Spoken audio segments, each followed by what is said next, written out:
Ons sluit vandag af met metafore vir die Heilige Gees en dan hierdie kosbare metafoor, die van die duif.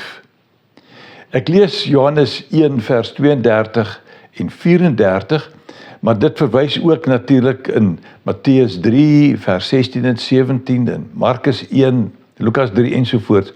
Maar ek lees daar uit Johannes 1 vanaf vers 32.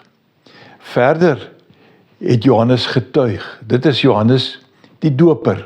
Hy sê, ek het duidelik die Gees soos 'n duif uit die hemel sien kom. En hy het op hom gebly.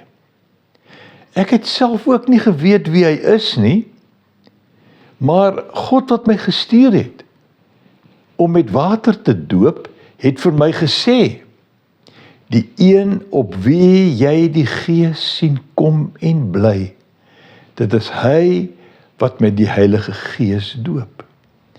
So hierdie Heilige Gees wat op Christus neerdaal, was voorspel deur God die Vader. En Johannes moes daarvoor oplet, want hy daai boodskap gekry. Hy sê verder, ek het dit self gesien, en daarom getuig ek, hy is die Seun van God. Nou, ons weet ook van 'n besondere stukkie geskiedenis uit die verre verlede, waar Noag in die ark was vir 'n tyd, en op 'n stadium gevoel het, hy moet daarom vasstel hoe dit daar buite aan die gang is. En hy stuur toe 'n kraai uit. Die kraai het nie teruggekom nie. Nou, dis waarskynlik vir die kraai nie baie moeilik gewees om buite aan die lewe te bly nie, omdat daar dalk dooie diere op die water gedryf het, en hy was gemaklik daarmee. Hy het dit vir hom kos en water voorsien. Maar na ruk het Noag 'n duif uit die ark laat gaan.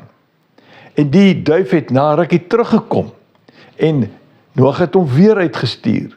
En op die ou einde het die duif teruggekom met 'n olyftakkie in sy mond.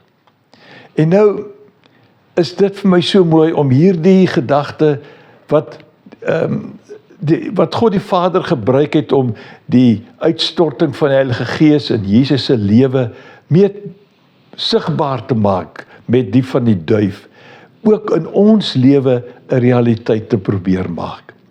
Luister bietjie wat sê die Here Jesus ook in Matteus 10 vers 16. Onthou. En ek dink, ek sluit graag die metafore gedagte hiermee af. Ek wil ook vir jou sê, onthou wat die Here Jesus vir sy disippels sê. Ek stuur julle so skape tussen wolwe in.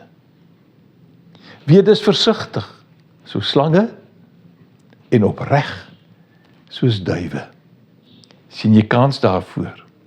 Kom ons doen dit.